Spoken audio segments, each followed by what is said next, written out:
The click of the camera shutter is supposed to freeze a moment. Preserve it. That's what my wife Rida always said. But the click I heard that Sunday didn't freeze anything.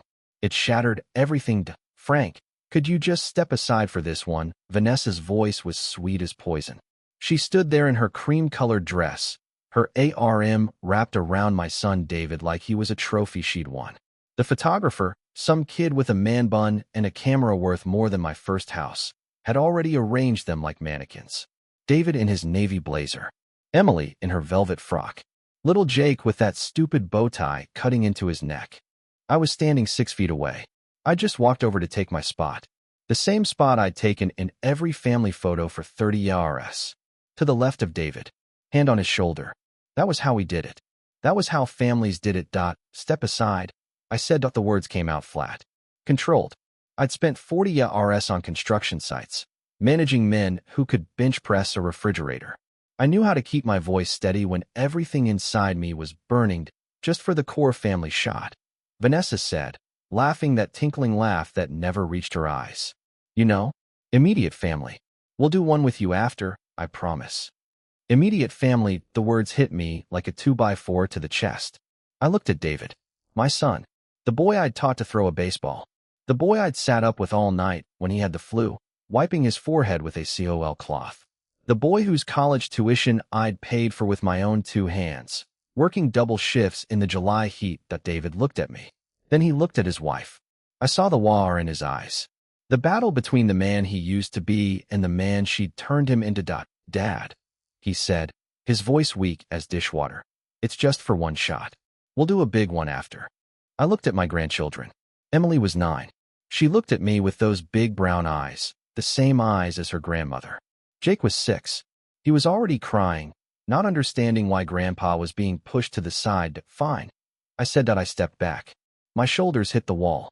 I stood there, hands in my pockets, and I watched them take their perfect picture. Smile. The photographer chirped. Beautiful. Hold that. The camera clicked. I watched the flash illuminate their faces. They were all smiling. Even David, though his smile was tight and his eyes kept flicking to me.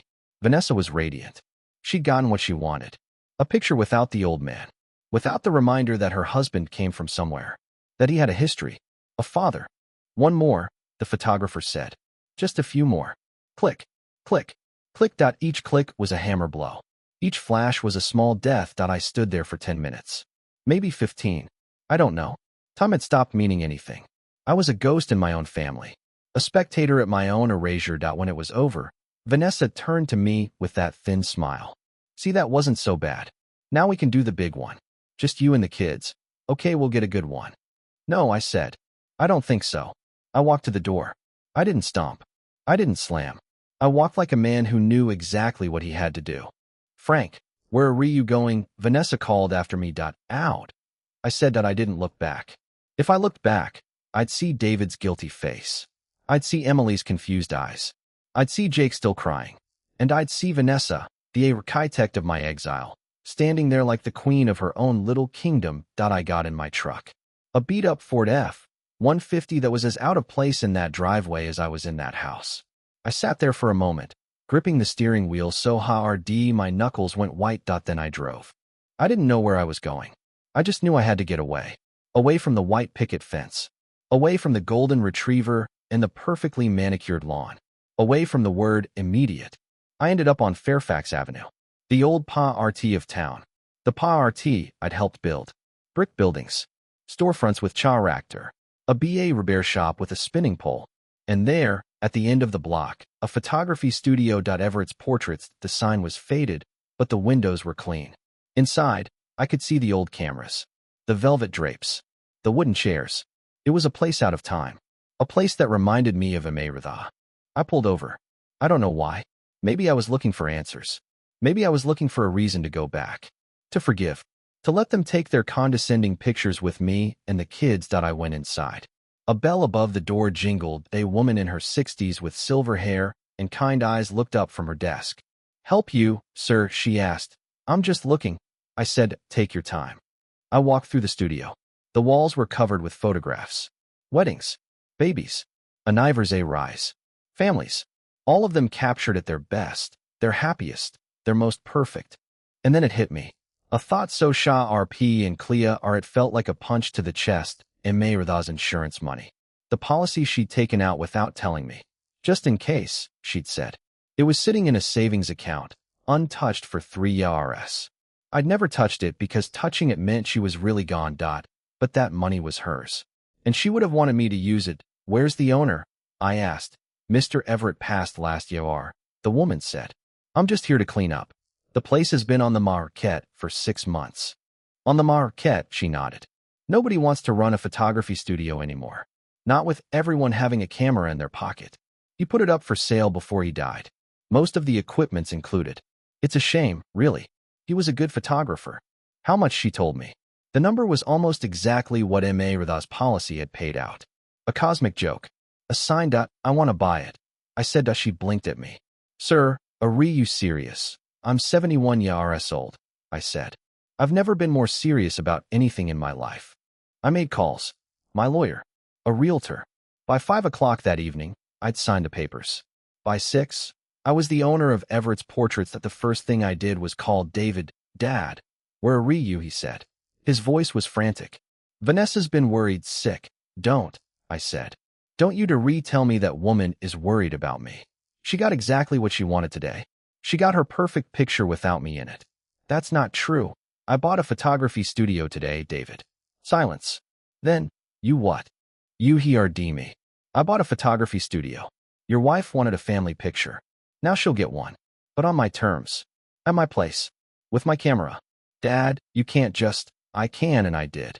Tell Vanessa the next family photo will be at Everett's Portraits. Tell her I'll be expecting her. And tell her to bring the kids. I hung up. I stood in the middle of my new studio, surrounded by the ghosts of 1,000 portraits. The air smelled like old paper and chemicals. It smelled like Mayridha. I was going to take back my place in that family. Not with anger. Not with force. But with something stronger. I was going to use their own weapons against them. Vanity. Image.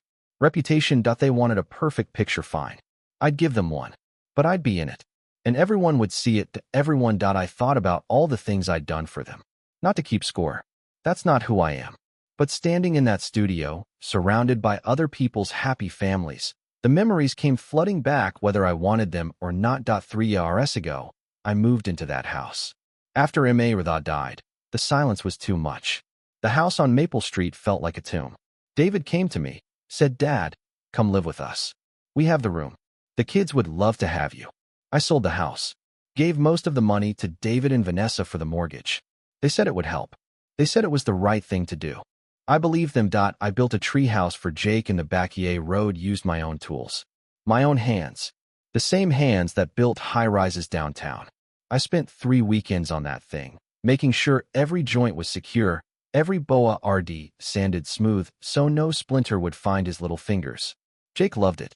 For a while, he called me the king of the treehouse. I'd sit up there with him, pointing out birds, telling him stories about the buildings I'd helped put up. That was 2 years ago. Now, Rely looks up from his iPad when I walk in the room. Emily. My Emily. She used to sit on my lap while I read her bedtime stories. She loved the ones about dragons. I'd do the voices. The Growly dragon, the SCA Red Knight, the princess who saved herself. She'd laugh, that high-pitched giggle that made everything right in the world. I taught her how to ride a bike. Ran behind her, hand on the seat, yelling, You got it. You're doing it. When she finally rode on her own, she looked back at me with such pride. Grandpa, look at me. I fixed the leaky faucet in the downstairs bathroom. The plumber they hired didn't show up, so I got under that sink, my knees aching, my back screaming, and I replaced the pipes. 3 hours I was on that cold floor. Vanessa came in, looked at the new pipes, and said, Well, I guess that's one thing you're useful for. She said it like she was joking. But she wasn't joking. I built shelves in the GA Rage. Organized all of David's tools. The ones he never used.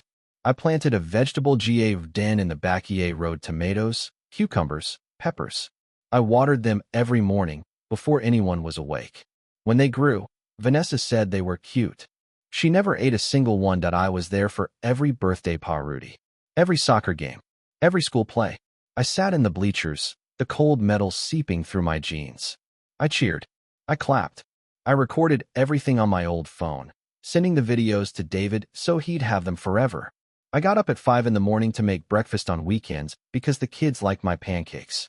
Grandpa's pancakes are the best, Emily used to say. Jake would get maple syrup in his hair, and I'd wipe it off with a napkin, laughing. That was before Vanessa decided I was disrupting the routine. I appreciate the help, Frank, she told me. But we need consistency. The kids need structure. You can't just do things whenever you feel like it. So I stopped making breakfast. I stopped picking them up from school. I stopped doing the things that made me feel like I mattered, that I became a shadow in my own son's house. The worst part wasn't Vanessa's coldness. It was the slow, subtle way David changed. He used to call me every week. He'd tell me about his job, his worries, his hopes. He'd ask for my advice. "What do you think, Dad?" That was his phrase. "What do you think?" I'd give him my honest answer, and he'd listen. Really listen. Then Vanessa got into his ear. "David, you're a grown man. You don't need your father's approval." "David, Frank is too opinionated. It's not healthy for the kids to see that." "David, why can't your father just stay in his room? It's like he's always underfoot." And David stopped asking. He stopped looking at me the way he used to. The warmth in his eyes was replaced by something else. Something that looked like impatience. Like I was a chore he had to manage. An obligation. "Dad, could you maybe just stay in the guest room tonight? We have guests coming over." "Dad, Vanessa's a little stressed right now. Maybe you could eat dinner in your room." "Dad, I love you, but you need to understand that this is my house now. My family. You have to respect our rules. Respect that I've been on this earth for 71 years. I've built more structures than I can count. I've managed hundreds of men. I've lost a wife to cancer and a son to marriage. I know what respect looks like. And what I saw in that house wasn't respect. It was tolerance. Rely. But I kept going. Because they were my family. Because Emma would have wanted me to keep the family together. Because I remembered the way David looked when he was born, his tiny fingers wrapped around my thumb, his eyes blinking up at me like I was the whole world. That boy is still in there somewhere. I know he is. I just have to find him again. I thought about all of this as I stood in my new studio. The memories were painful, like slivers of glass under the skin. But they also told me something. I wasn't a burden. I was a man who had given and given and given. And I'd been pushed aside, erased from a picture because I didn't fit. My hands tightened into fists. Not angry fists. Determined fists that Emma used to say that photography was about capturing the real moment. The true moment. Not the staged one. Not the one with the fake smiles and the matching outfits. The real one. People spend their whole lives pretending, she told me. They put on masks. They play roles. But the camera doesn't lie. If you're patient, if you wait, you'll catch the truth. And that's the picture worth keeping. I didn't understand that then. But I understood it now. Vanessa had staged her perfect picture. She'd designed it, re-arcd it, controlled every element. And in the process, she'd captured nothing. Just a hollow image. A lie dressed in a cream-colored dress. But I had the studio now. I had the cameras. I had the skills Betty was teaching me. And I had time to wait for the truth. Time to take back my place. Time to show everyone who I really was. I looked at the old wooden camera on the tripod. It was patient. It waited. It watched. It caught things when people least expected it. I smiled. For the first time in a long time, I smiled. "All right, Emma," I said to the empty room. "Let's get to work." The next morning, I showed up at the house. Not to cause trouble. Not to fight. I showed up to do what I'd always done. I made coffee. I read the newspaper at the kitchen table. I acted like nothing had changed. Vanessa came down the stairs in her expensive robe, her hair wrapped in a towel. She stopped when she saw me. "Frank," she said. "I wasn't expecting you." "It's my house too," I said. "I live here, remember?" She smiled, that thin smile. "Of course. I just thought after yesterday, you might want some space." "I'm fine." She poured herself a cup of coffee. Didn't offer me one. I already had mine anyway. I'd made it myself, the way I always did, because she never made enough for everyone. I talked to David. I said, "Oh, he told me I was overreacting." Vanessa's smile widened. "Just a fraction." "Well, he might have a point. It was just a photograph, Frank. Not a declaration of war." "Funny," I said. I was going to say the same thing. She didn't understand. She didn't want to understand that the kids came down. Emily ran to me, gave me a hug. I held her tight. breathing in the smell of her shampoo. She smelled like strawberries and innocence. "Grandpa, are you coming to my recital tonight?" she asked. "Wouldn't miss it." I said. Jake shuffled in, still half asleep. He gave me a wave, then sat down at the table. I ruffled his hair. He didn't flinch. He still let me do that. Vanessa watched us.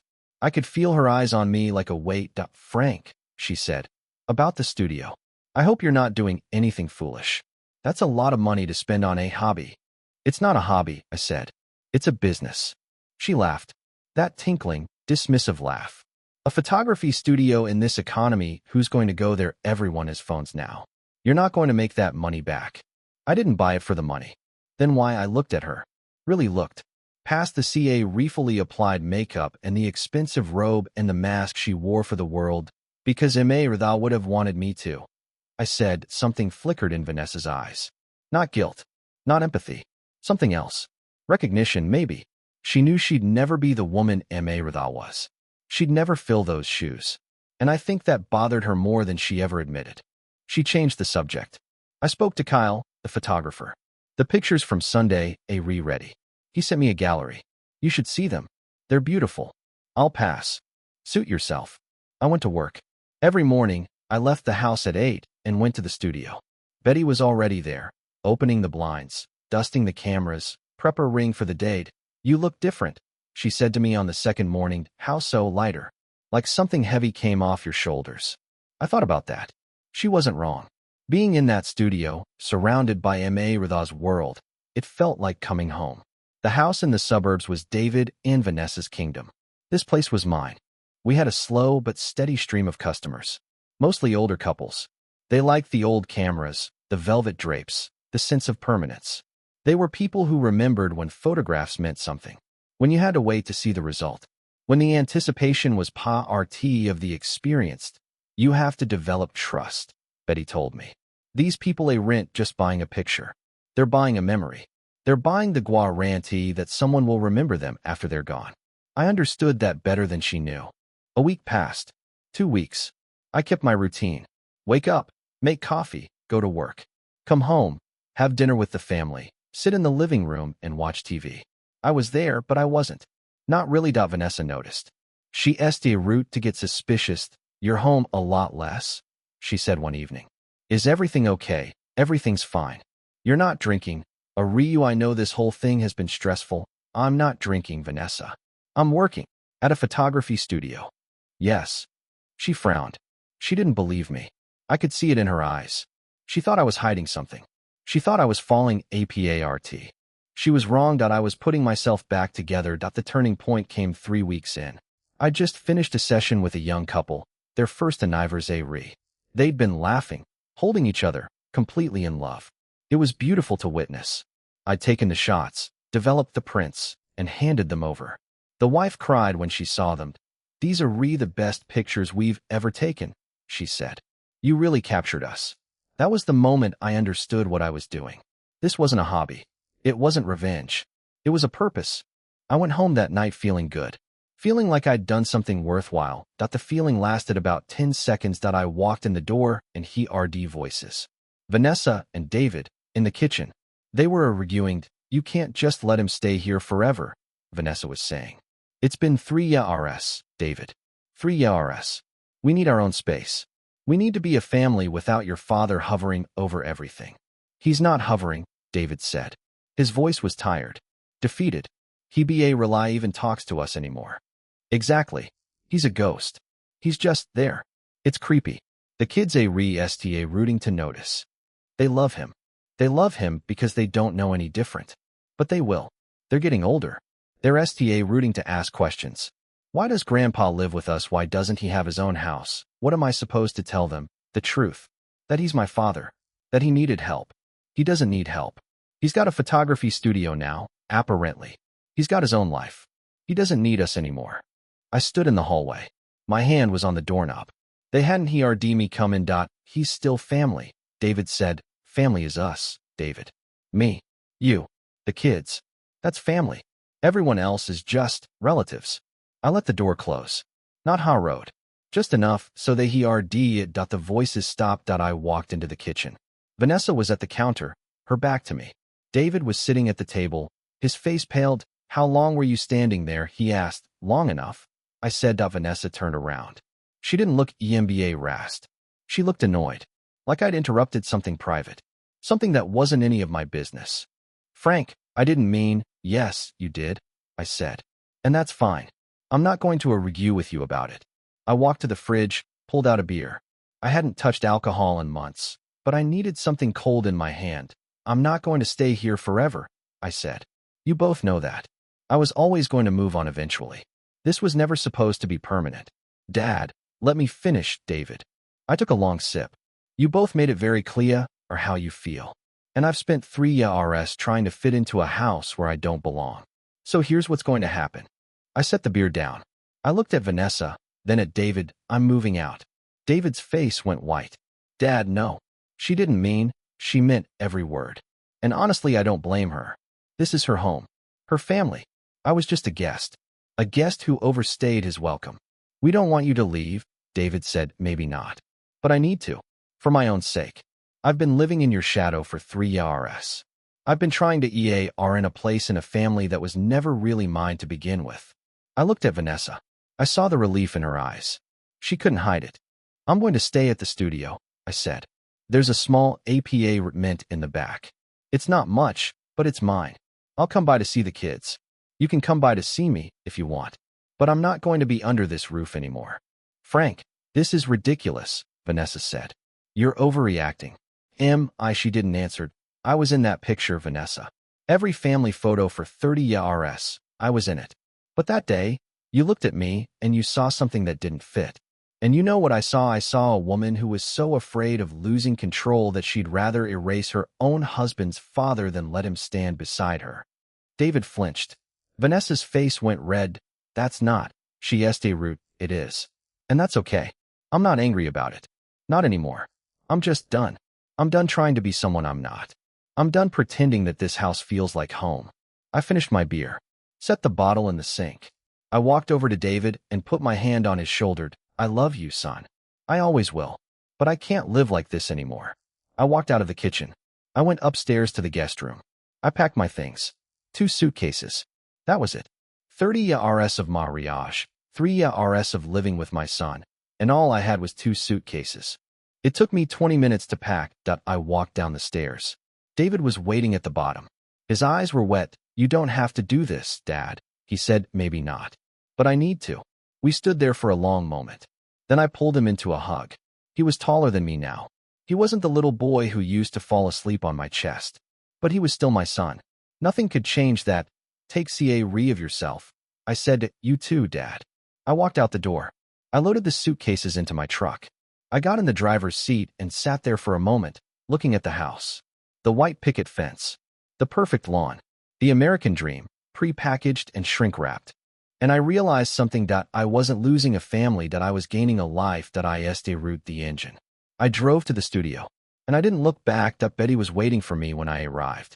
She must have seen the suitcases in the bed of the truck. She didn't ask questions. She just handed me a keyed apartment in the back, she said. It's small, but it's got a bed and a bathroom. And a coffee maker. Thank you, Betty. You're welcome, boss. I walked into the apartment. It was really bigger than a closet. A single bed, a tiny kitchenette, a bathroom with a shower that really dribbled. But it was mine. Every inch of it was mine. I sat down on the bed. The springs creaked. I looked around at the walls, the dusty floors, the single window that looked out onto the alley. And for the first time in 3 years, I felt at peace. I wasn't a burden. I wasn't a ghost. I was a man with his own space, his own life, his own purpose. I pulled out my phone. I scrolled through the photos. The ones from the studio. The ones I'd taken. The young couple on their anniversary. The mother and her newborn daughter. The old man who'd come in alone, wanting a portrait for his daughter's wedding. These were my people now. These were my family. I put the phone down. I lay back on the bed. The ceiling was cracked. The paint was peeling. But I didn't see I was home. 3 months passed. I built something from nothing. The studio became known. Not for being fancy. Not for being modern. For being real. Words spread through the neighborhood. Through the old-timers who remembered when photographs meant something. I wasn't just taking pictures. I was preserving legacies. Business was good. Better than good. I'd hired Betty full-time. I'd bought new equipment. I'd painted the walls, fixed the floors, made the place shine. The APA mint in the back had become a home. A small home. A simple home. But mine. I saw the kids every weekend. Emily and Jake would come by on Saturdays. We'd walk to the park. We'd get ice cream. We'd take pictures with the old camera, just for fun. Emily was getting good. She had her grandmother's eye. Look, Grandpa, she'd say, showing me a shot she'd taken of a bird on a branch. I caught him right when he was about to fly. That's a beautiful shot, M.A. Ritha would have been proud. Who's M.A. Ritha? I'd sit down on the park bench. I'd tell her about her grandmother. The woman she never got to meet. The woman who had filled 3 shoeboxes with photographs. The woman who taught me that pictures weren't just paper. They were proof. Vanessa never came with them. She sent them in an Uber. A hired car. Like they were packages being delivered. But I didn't mind. I had the kids. That was all that mattered. David came sometimes. He'd show up looking tired. Worn down. The life was draining out of him, and I could see it. But he never said anything. He just sat in the studio, watching me work. Watching me be happy. You look good, Dad, he said one afternoon. Really good. I feel good. Are you? Are you angry still about everything? I put down the camera. I looked at my son. The boy I'd raised. The man he'd become. No, I said. Not angry. Just different. I see things differently now. What do you see? I pointed to the wall. The photographs. The families. The lives I'd captured. I see that family isn't about being in the same house. It's about being in the same frame. Not the physical frame. The emotional one. The one that holds you together no matter how FARAPA. David didn't understand. Not really. But he nodded. He was trying. That was something. Then came the call that it was a Thursday evening. I was in the dark room, developing prints. The red light was on. The chemical smell was strong. And my phone buzzed that I wiped my hands. I looked at the screen. David, Dad, he said. His voice was shaking. You need to come to the house. Now. What happened? Just come. Please. I grabbed my keys. I drove like a man possessed. The 15-minute drive took 8. I pulled into the driveway. The house looked the same. Perfect. Pristine. But the front door was open. I walked in. David was sitting on the couch, his head in his hands. Vanessa was standing by the window, her face white as bone. The kids were upstairs. I could hear them crying. What happened? I said. David looked up. His eyes were red. He'd been crying. She called the police, Dad. I turned to Vanessa. You did what? I had no choice, she said. Her voice was shaking. He was out of control. He was breaking things. I was red. Who? David, she said. I looked at my son. The man who had never raised his voice in anger in his life. The man who let his wife control every aspect of their existence. You called the police on your own husband? I said. He was threatening me. I was not, David said. His voice was quiet. Tired. I told her I wanted a divorce. And she lost it. She root screaming. Throwing things. The vase from the mantel. The coffee mug. She told me I'd never see the kids again. She told me she'd ruin me. I looked at Vanessa. The mask was gone. The thin smile was gone. All that was left was something ugly. Something desperate. He's lying, she said. He's lying to you. He always lies. No, I said. He doesn't. I know my son. He doesn't lie. Not about things like this. I walked over to David. I put my hand on his shoulder. The same shoulder I'd put my hand on 30 years ago when he was just a boy. Tell me what happened. I said, I can't do it anymore, Dad. I can't live like this. She controls everything. Everything. We are. What I eat. Who I see. She even controls when I can talk to my own father. That's not true. Vanessa shrieked. Then why did you ban him from the photo? David said. His voice was louder now. Stronger. Why did you make him stand in the corner like a stranger? Why did you tell the kids he was just a guest? Vanessa's face contorted. The mask was completely gone now. All that was left was raged. Because he's not family, she screamed. He never was. He's just an old man who couldn't let go of his dead wife and his pathetic life. I didn't want him in the picture because he ruins everything. He ruins everything he touches. The words hung in the air like poison. I didn't react. I didn't flinch. I just looked at her. Vanessa, I said, you need to calm down. Don't tell me to calm down. This is my house. My family. You don't get to come in here and pretend you're in RG. I reached into my pocket. I pulled out my phone. I tapped the screen. I've been recording this whole conversation, I said, since I walked in the door. Vanessa's face went white. You wouldn't. I would. And I have. Every word. I looked at David. He was ring at me, his mouth open. Son, I said, I know you love her. I know you've been trying to make this work. But this isn't love. This is control. And it's going to destroy you. I know, David said. I know. Then what are you going to do about it? He stood up. He walked over to Vanessa. He stood in front of her. Not threatening. Just present. I want a divorce, he said. I'm not asking. I'm telling you. You can't do this, she said. You can't. I'll take everything. The house. The kids. Everything. I'll make sure you never see them again. No, I said. You won't. She turned to me. What are you talking about? I'm talking about the truth, I said. I'm talking about the hundreds of hours I've spent with the kids. The hundreds of photographs I've taken of them. The hundreds of stories I've told them about their father. About his integrity. His kindness. His goodness. I walked closer. I was in her space now. She stepped back. I'm talking about the fact that I own a successful business now. One that generates income. One that can support my son and my grandchildren. I'm talking about the fact that you're about to lose everything you see about. Not because I want revenge. Because you did it to yourself. She looked at me. The hatred was pure. Honest, you're just a bitter old man, she said. That's all you are. Maybe, I said. But I'm a bitter old man who loves his family. And I will do whatever it takes to protect them. Including using this recording. Including testifying in court. Including making sure everyone knows exactly who you really are. She didn't say anything. There was nothing left to say. I turned to David. Come on, son. Pack your things. You and the kids are coming with me. You can't take my children. Vanessa screamed. Watch me.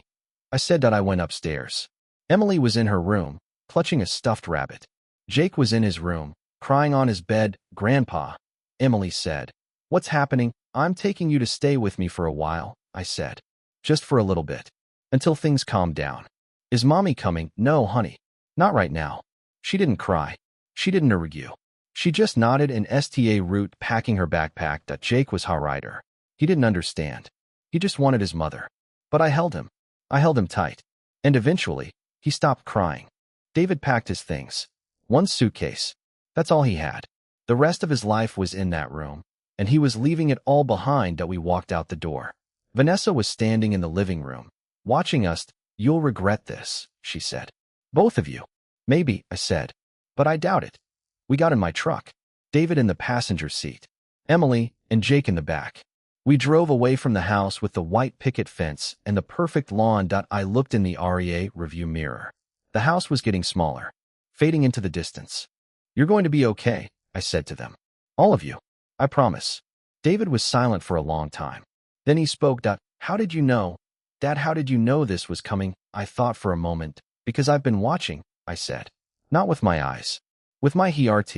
When you love someone, you see the real them. The one they hide from the world. And I've known for a long time that Vanessa was hiding something. What fear are, I said. She was so afraid of losing control that she tried to control everything. Including you. Including the kids. Including me. But you can't control love. You can't control family. You can only EAR in it. David nodded. He was thinking. Processing. Thank you, he said. For everything.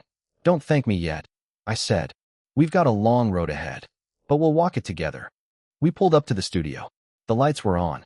Betty was waiting for us. She'd already set up the couch in the studio into a bed. She'd made sandwiches. She'd done it without being asked. Welcome home, she said. David looked at the place. The cameras. The photographs on the wall. The velvet drapes. This is your studio, he said. No, I said. This is our studio. This is where we start over. I took out my old camera. The one I'd bought with Ridha's money. First thing tomorrow, I said. We're taking a new picture. A real one. All of us. Together. The kids smiled. For the first time all night, they smiled. And I smiled too. Because I knew. I knew I'd finally done something right. The picture that Vanessa had tried to erase was going to be replaced by something better. Something true. Something that couldn't be staged or controlled. A real family.